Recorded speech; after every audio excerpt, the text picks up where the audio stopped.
media posts, Antony Young, who is the CEO of Mindshare in North America. Antony has been at Publicis for a number of years, 16, in fact, in a number of executive roles. And in that time, he has helped oversee marketing for some of the biggest brands in the world, including Sony, Coca-Cola, T-Mobile, L'Oreal, McDonald's, Procter & Gamble. Also recently authored a book called Brand Media Strategy, one of the first books on communication strategy. Please welcome Antony Young. Thank you, Steve. Welcome to this panel. I guess this morning there's been a lot of discussion about the business value of big data, about collecting that data, integrating it, and developing insights for it. So this panel, what we've been asked to speak on, is really about how the rubber hits the road. How do we translate and operationalize that data into personalized communications? Given this is a kind of conference on data, let me start with just 2 data points that I recently picked up. Firstly, that consumers leave over 3,600 pieces of personal information on databases every week. And the second data point is that Amazon, who have, I guess, if they didn't invent personalized recommendations, certainly scaled it and popularized it, that they believe that or attribute 35% of their sales through their personal recommendations. So the point here is that there's a lot of data being collected by companies. Consumers know that there is some real commercial value in using that data and personalizing it for marketing and business purposes. And so what are marketers doing about it? How we using that data? What are the hurdles? What are the successes? What are the failures? And what do we need to do to make things move forward faster? And that's what we're going to try and discuss today at this panel. So let me quickly introduce the panel. To my immediate left is Katherine Black, who is from dunnhumby. dunnhumby, as many of you will know, is a customer science company that applies insights to a database of nearly 400 million customers worldwide. Katherine leads the New York office of dunnhumby, as well as the non-grocery retail sector. Immediately to her left is Brigitte King, who is at L'Oreal Luxe. That's the division that handles markets products such as Lancome, Giorgio Armani, Yves Saint Laurent, Ralph Lauren. Brigitte heads digital strategy and e-commerce and CRM for L'Oreal. Then we have Jeff Spawn, who is the SVP and GM of Digital Solutions at IXI Services, which is a division of Equifax. Equifax, we all know, if we've ever checked our credit rating recently. But what IXI Services does is it designs and delivers financial and economically based marketing solutions for use online. And Jeff leads the digital practice for IXI Services. And finally, we have Darren Van Groff, who is the Chief Scientist of Rich Relevance. Love that title. Rich Relevance powers personalized shopping experiences for retail brands, and among their clients includes Walmart, Sears, Target, and many others. And Darren is responsible for all of Rich Relevance's analytical and machine learning development.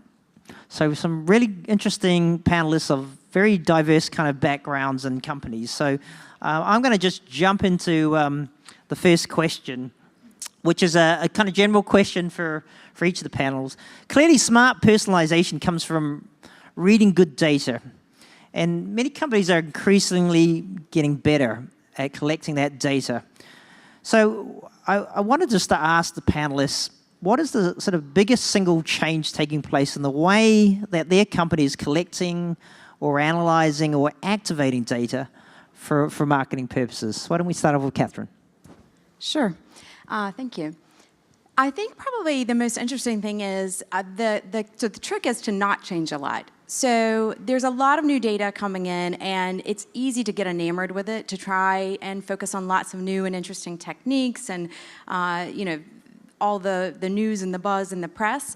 But really, I think the trick is to stay focused on the core business strategies. What's going to make something better for a customer? How's that going to benefit the brand?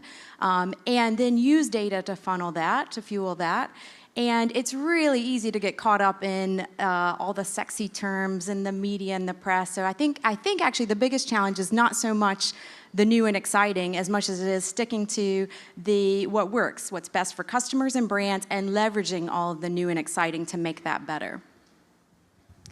I agree with a lot of that. I think at L'Oreal, what we've done is we've had a two-pronged approach to customer data gathering and collecting. And I would say one prong has been putting the capital investments required and the infrastructure together to really build our CRM capabilities and collect the data on all of our e-commerce websites.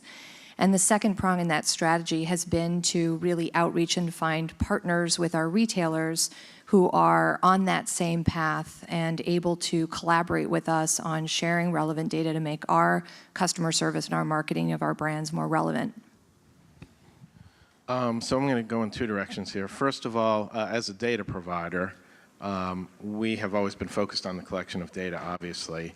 I think one thing that I'm seeing is in the digital space, we're taking a number of steps backwards.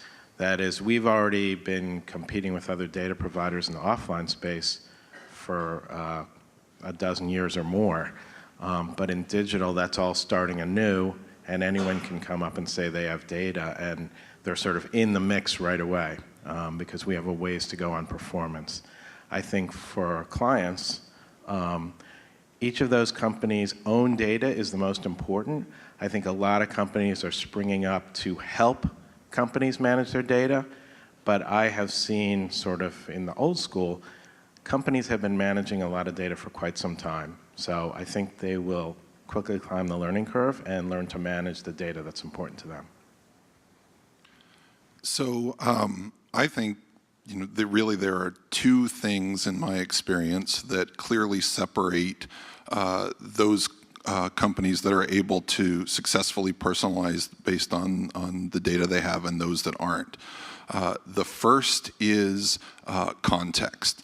Context matters tremendously, and I think in many cases is undervalued. So knowing when someone is looking for example, something that they're going to buy for themselves, where some of their past behavior may be very relevant, versus they're buying a gift or they're browsing in a category they haven't been in, and that's a very different context than actually more of a wisdom of the crowds within that context. Is going to be much more relevant. So understanding the context and which subsets of the vast amount of data you have you apply to it is critical. The other piece, and this goes all the way back to 10 years ago when I was principal engineer for personalization at Amazon, and certainly the last 5 years at Rich Relevance with our retail clients, is a culture of experimentation at a very, very short time scale. So being able to understand how content strategies, different algorithms you're using are impacting the customer experience and driving up or down the metrics you care about in real time, literally click by click, and optimizing continuously. And that makes all the difference in the world. Okay, let's just stick with Darren. Darren, when we talked, Rich Relevance, what you do is you help enable clients to customize their website content based on data that you collect. So can you elaborate, give us an example of what you're doing in that area? Sure. So here's a good example from Walmart. So one key piece of context among many others is, where did a session actually originate? People who come to your homepage shop very differently, interact with content very differently than someone who follows a deep link in from a search engine, for example. So one of the things that we've had tremendous success with is someone comes in on a deep link to, say, a product page for a television with a keyword from Google. They searched for Sony phony and a particular model number. So understanding what that shopper is looking for there, which in most cases is, what's the price, and then I'm going to hit the back button and go back to Google and go somewhere else, see if I can get it cheaper.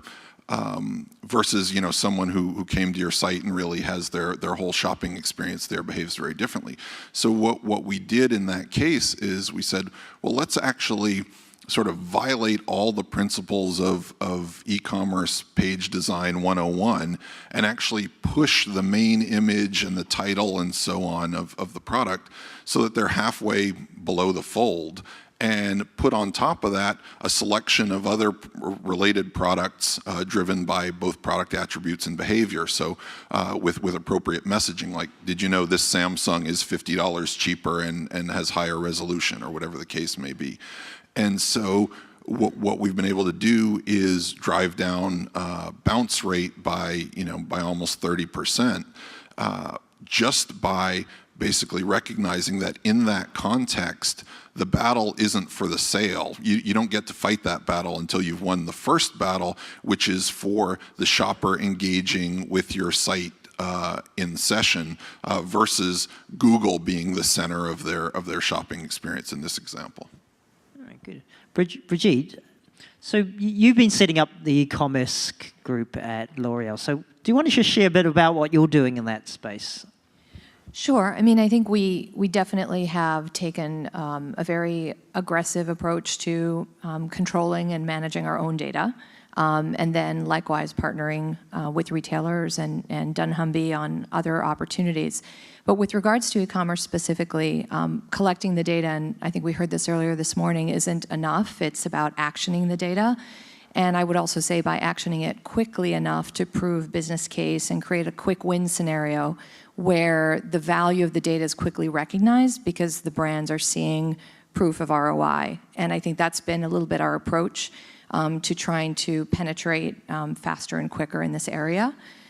Specific examples around what we've done right now, we've launched very successfully automated triggered marketing campaigns across all of our sites.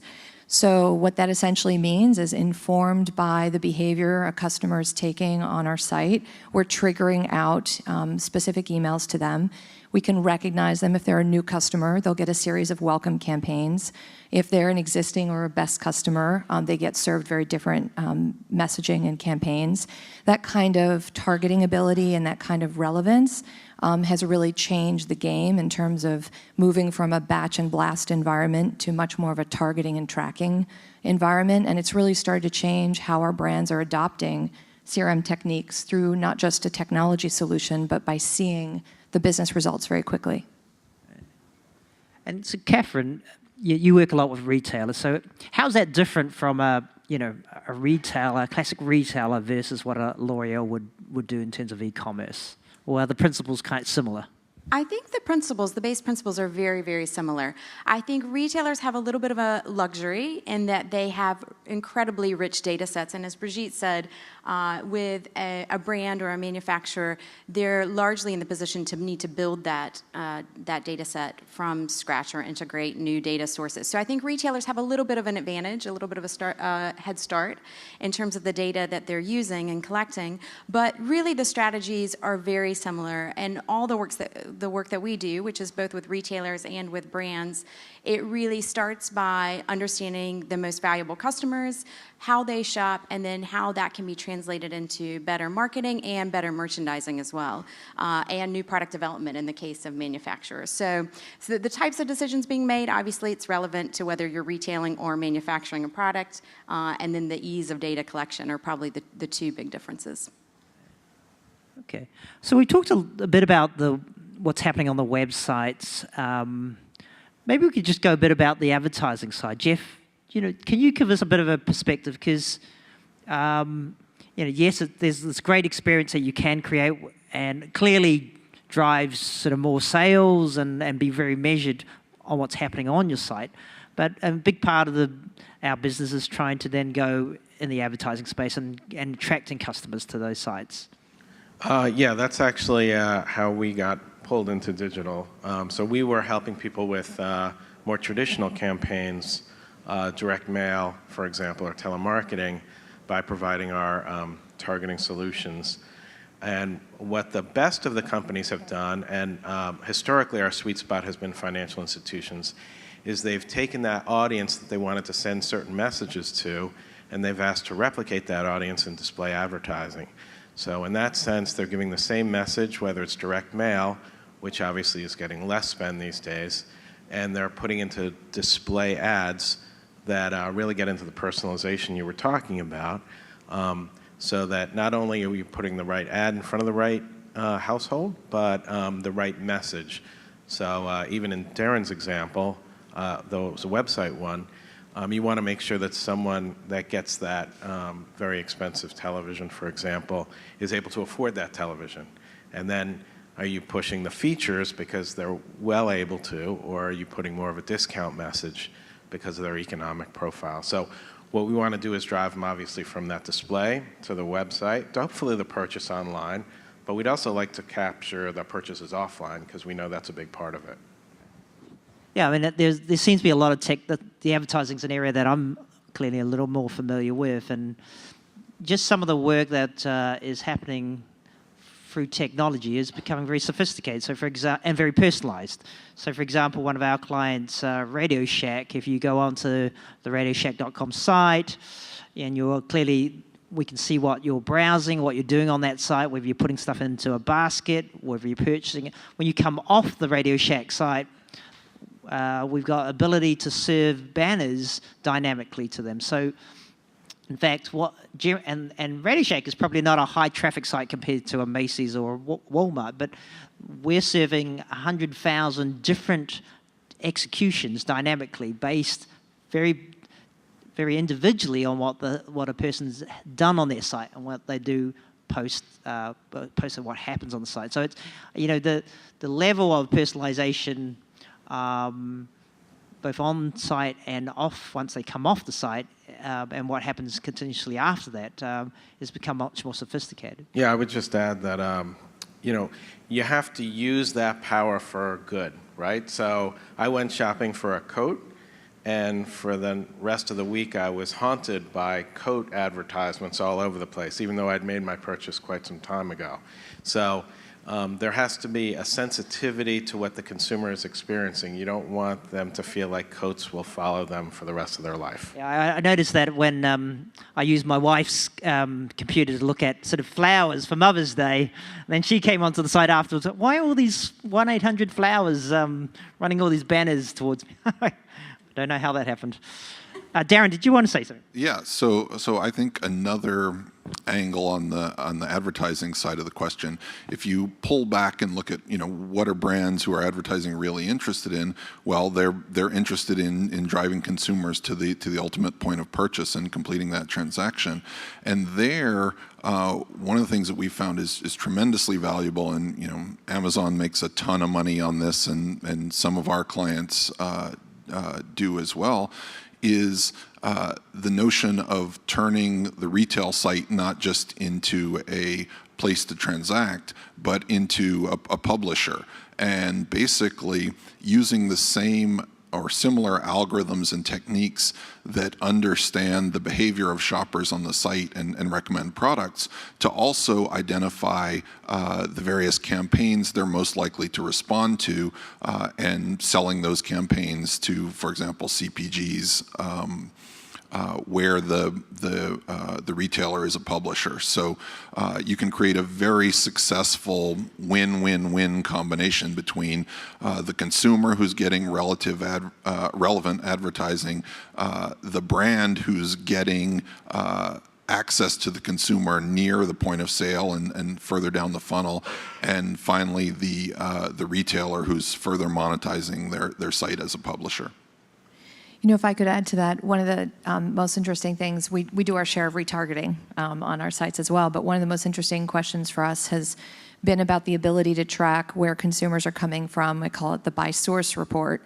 And because we have the level of granularity now in our database, we can understand where somebody came in from and really map not just that session visit, but them as a customer, and understand how productive and what the ROI is around that source. And that's been a huge game changer for us. And the other really interesting question that perplexed us for a while was, okay, so now we understand through some survey methodology we did that over half, almost over 60% of our beauty customers are coming on our websites just to research, browse, experience the brand, look at the products, weigh into their decision making factor, but they won't immediately convert. And so the other really important thing we've had to try to understand is what is that impact of that session and that browsing behavior to retail. And so we've been doing a lot of work around what I call retail impact measurement to try to understand that. And in partnering with dunnhumby and Macy's, we've started to launch programs that are more omni-channel in nature, track them, have continual communication over a period of 9 weeks against specific segment groups to really start to understand what's working and using different vehicles in those around those segments to elicit a change in behavior. Again, always starting with what are you trying to change, first of all. So really interesting developments, I think, are taking place in this whole arena of how advertising is influencing not just your website, but also your retail purchasing. But how are you able to, clearly that's what people do, they're researching and then they're buying in the store, but how are you attributing that? How do you then allocate your budgets and say, look, that's worth doing even though we can't read it from an e-commerce, and purchases on your site? You mean how are we attributing to the sale? Mm-hmm. So we actually have been going through a lot of different methodologies around how to do that. So a retail impact study is something that we've done, but it allows us to try to understand self-reported behavior, but then we can cross-validate back to our database. The other thing we're doing, working closely with Macy's, is really looking at the data and understanding what KPIs are improving based on some of the programs we've launched. So it's still very much in development, but it's probably a really exciting place to be for digital marketers today, and it's, I think, a real change in the modernization of product marketing in general. I think what we're seeing in that space is certainly retailers can track who's been browsing online and then how do they shop in store. But certainly where our retail partners are willing to collaborate with a brand or a manufacturer, we can build that out even more. So we can start to understand folks who are researching on the brand's website. Do they come to the retailer and purchase? How does that translate through? And of course, some of the things that we see are things you would expect. The more a person engages with the brand, be it on the website or in the store, the more they're going to shop. The more loyal they are, the better the customer they are. And so it's just a more well-rounded view of what's going on. So one of the examples that is out there, and it's almost kind of entered into folklore really, is this Target campaign where by analyzing the sort of purchase patterns of customers, they can predict when someone is pregnant and when their likelihood of that baby is due just by the level of products and when they're buying those products, and then they've been using that to smartly target kind of the right sort of products to those customers. Now, when does it go too far? And when does it start to get like creepy? And are there different standards of personalization by products and by different customer groups? Does anyone want to take that? I think there are marketers have to be smart about the message they're sending out and contemplate that digital targeting is not 100% accurate. It's often based on browser. Different people share computers, share IP addresses. So, for example, CPG products probably aren't going to rankle someone. If I get a Fritos ad because I've browsed Fritos, no big deal. But as you get into certain areas, the medical area, for example, some financial areas, there's greater sensitivity. So obviously, clients should know their vertical, and they have to put themselves in the place of the consumer in terms of how close they get to them and how directly they're reflecting what they see as their browsing activity or purchase activity. I mean, one of the interesting conversations we had on the call before this panel Jeff, was you were saying that there's almost a different set of rules for online versus offline direct marketing, and even though all the focus is going online and digital, there's some things that you could probably get away with in direct marketing that like what you mentioned examples, just because we're going on digital, it's less expected and in some ways kind of intrusive.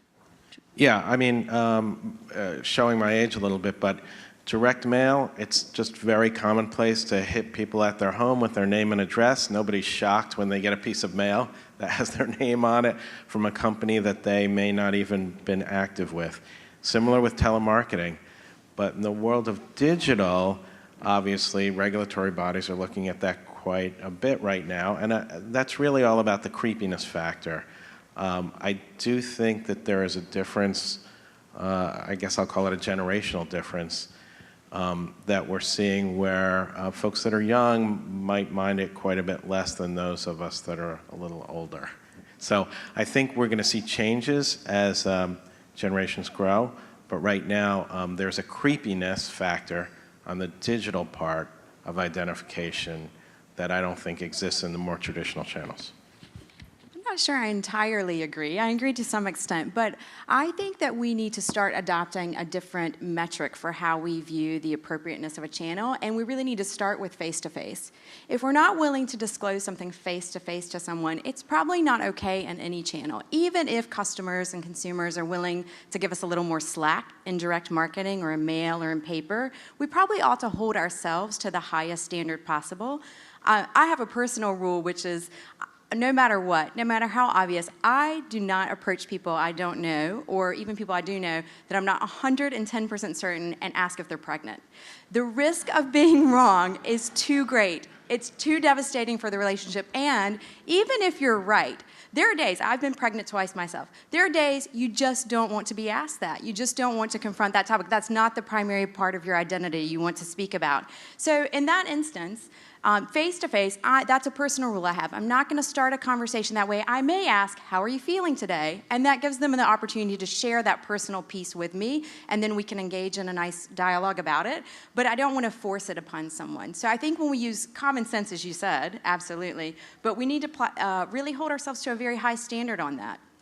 Yeah, I completely agree. I like the face-to-face test as well.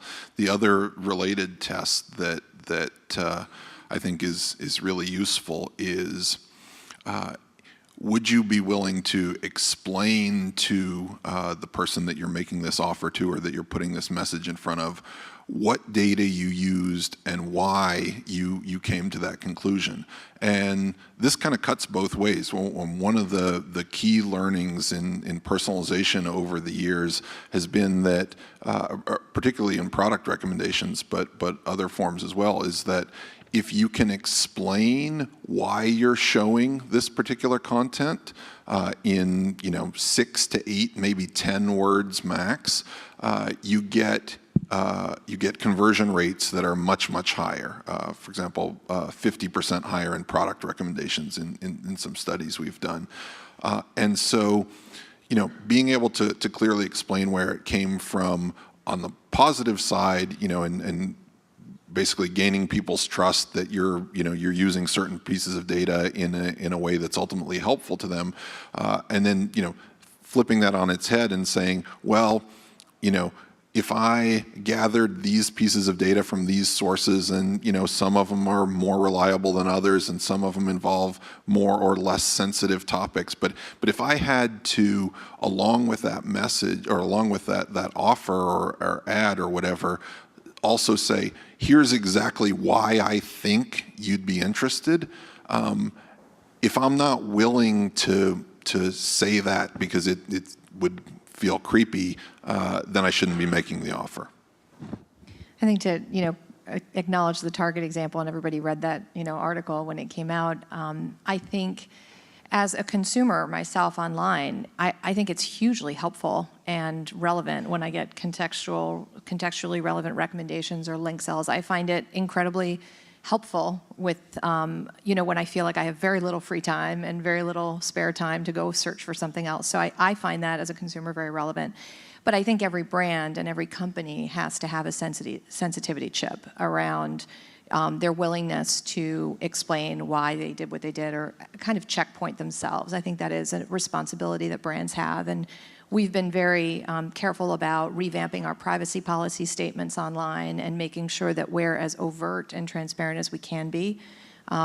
Granted, not everybody opens the tab and reads it, but I think it's our responsibility to make sure they're always current, they're always up to date with legal, they're relevant relative to the new regulatory debates going on, and that the company has to be sensitive about those things. Yeah, and I would just add that the fact that there is not regulation in place, that it's always impending or threatening, sort of is what is affecting the Wild West atmosphere that I think still exists. So not that I wish to be more regulated, but once there are rules in place, I think everyone will sort of more standardize around them as opposed to sort of the way things are now. Yeah, but maybe just to push back a little bit on that, because if we're talking about personalization, then you're talking about treating different people differently. So take my 13-year-old daughter, she's on Instagram, it feels like every minute of the day.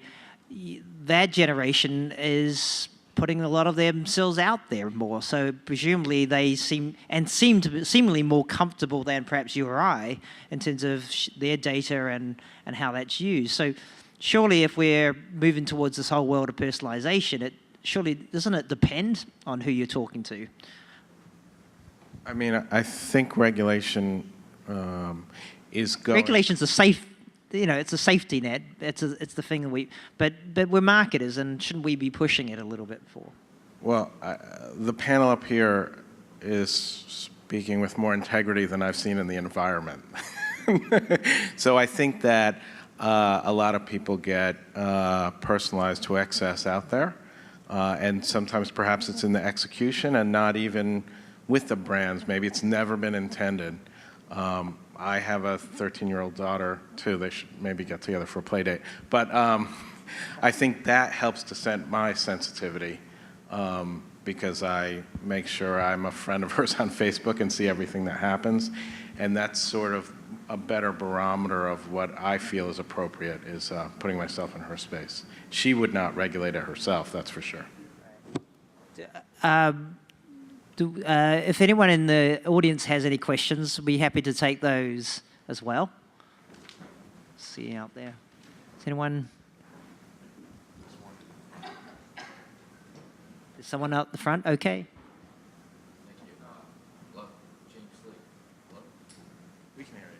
It's not working. Oh, here we go.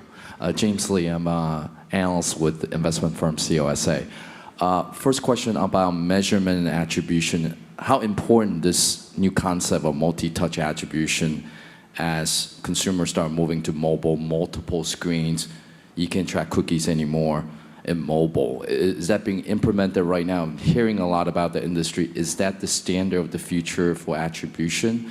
And also secondly, for L'Oreal, I was just curious, can you be more specific when you talk about offline attribution with retailers in general? How do you exactly connect the dots? Is it through email offer? So when you redeem it, you connect the dots? Is it through your own app? Or is it through a third-party media platform like Facebook? Thank you. So I'll take the L'Oreal one, but I'd be interested in my colleagues talking more about multi-attribution, because multi-attribution actually keeps me up at night. It's probably, I think, one of the hardest things we're going to have to go through as an industry, as brands, as companies, and try to figure it out, because it's happening. That's how the consumer behaves. I'm probably not at liberty, and it would take a whole lot longer to try to talk about how L'Oreal's answering retail impact, if you will. I think it really comes down to our ability to track our current customers' behavior and, going back to some of the basics. I mean, behavioral analytics is great, but, the tried and true market research surveys still do count.